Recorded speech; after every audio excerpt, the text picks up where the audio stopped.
Hey loves, welcome to Starseed Evolution. Today in this video, we want to talk about the three main reasons you may be feeling depleted after sending Reiki.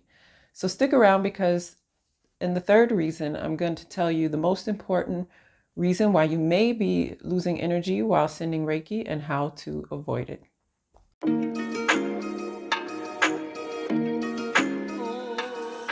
So one of the main reasons why you may be losing energy while giving Reiki is because of efforting and worrying. Sometimes when we're sending Reiki, we want to see the best possible results. It can be because we're sending Reiki to a loved one or we're sending Reiki to a client and we want them to feel replenished. We want them to get the most out of the session that they can possibly get. And the issue is that sometimes we can begin to start to effort. And when we're sending Reiki, we actually want to avoid efforting. We acknowledge that the Reiki energy is universal life force energy.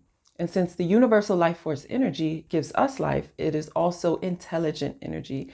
That means that we don't necessarily have to send it to a certain place. We can send Reiki with an intention and then follow our intuition to help make sure that things go as they are meant to go. But it's up to us to remain in a relaxed state, because if we start to effort and if we start to worry, we'll build up resistance. And since the main purpose of a Reiki practitioner is to be a clear channel, we don't want to build up any blockages or any kind of resistance. So the best thing that you could possibly do for your client or your loved one, or even for yourself, whoever it is that you're sending Reiki to, is to actually relax, to enter into a kind of meditative state and allow the energy to flow. And then when you feel that you should move to a certain part of the body, then follow that impulse. Just allow yourself to flow together with the universal energy and to be that channel. That brings me to the second reason why you may feel depleted after a Reiki session. It is absolutely crucial to listen to your intuition during a session. This is a co-creation, a co-working with the universe, which means it's important not only to be a clear channel, but to also allow your intuition to tell you where to move along the body. So this is going to be the universe's way of letting you know, okay, we need to send Reiki to this position, we need to send Reiki to that position. If you're busy following the process that you were taught, you may feel a bit of resistance. You may feel, okay, I feel like I should go to the knees now, but I know that that according to the technique I learned, I should go to the stomach next. If you feel very strongly that you should, for example, move to the knees, then do so. If you're building up resistance against what you feel intuitively is the right thing to do, then that can also deplete your energy during a Reiki session. Reiki, again, is all about universal life force energy. This energy lives within us, and it also is a connection to the universe. It's a way for us to receive messages. So follow that impulse, follow your intuition. We want to avoid doing anything that's going to build up blockages or build up energetic resistance, because again, we're here to be those clear channels for our clients, our loved ones, and also for ourselves.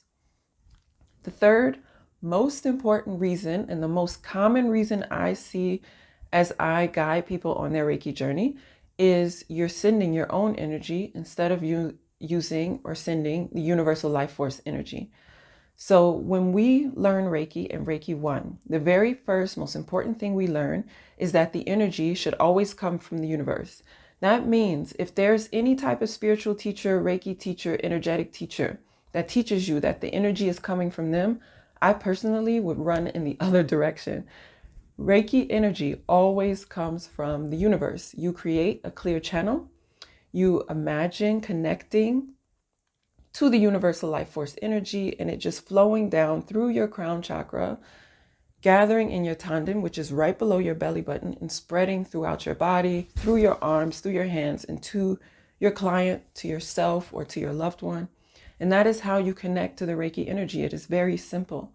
And you want to make sure that when you're sending Reiki, that you constantly, again and again, just see that white energy just flowing through you. You often in the spiritual path or in the psychic world, you're using your imagination to set the intention of what is happening.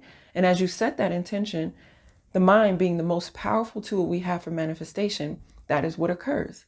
So you want to make sure that you're keeping your thoughts focused on just allowing the energy to flow, which is why a meditative state is actually quite conducive to allowing Reiki energy through, because you're not concentrating, but you're still focused.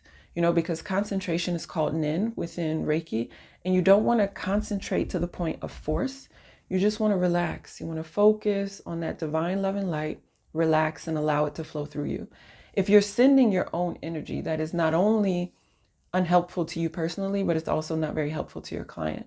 And then afterwards, you can feel tired, you can feel depleted, you can have a headache. It's just not what you want. You just want to be a clear channel. Just imagine that energy flowing through you as a vessel for the Reiki energy. So those are the three main reasons why you may be feeling depleted. So just to summarize, you want to make sure that you're not worrying, that you're not efforting, instead that you are grounded in trust in the universe, trust in the highest, greatest good occurring for you as well as for your client. You want to make sure you're listening to your intuition, not disregarding the very strong feelings that are coming up. If you feel that you should move to a certain part of the body, learn to trust yourself as a Reiki practitioner as you become that clear channel for your client, for yourself, for your loved ones. Make sure that you are sending universal love and light to the person. See yourself as that vessel that's allowing the flow of energy to move from the universe through you to the person that you're sending this beautiful energy to. So I hope that's helpful. If you guys want more tips on energy work and just how to help yourselves on this energy path, I love everything that has to do with energy work. And I am so happy as I research, as I practice, to share all of my knowledge and wisdom with you as I teach. So just hit the subscribe button so you don't miss a video. If this video was helpful to you, let me know by hitting the like button. Put a comment below. If you have any questions, just allow me to be there for you. Sending lots of love.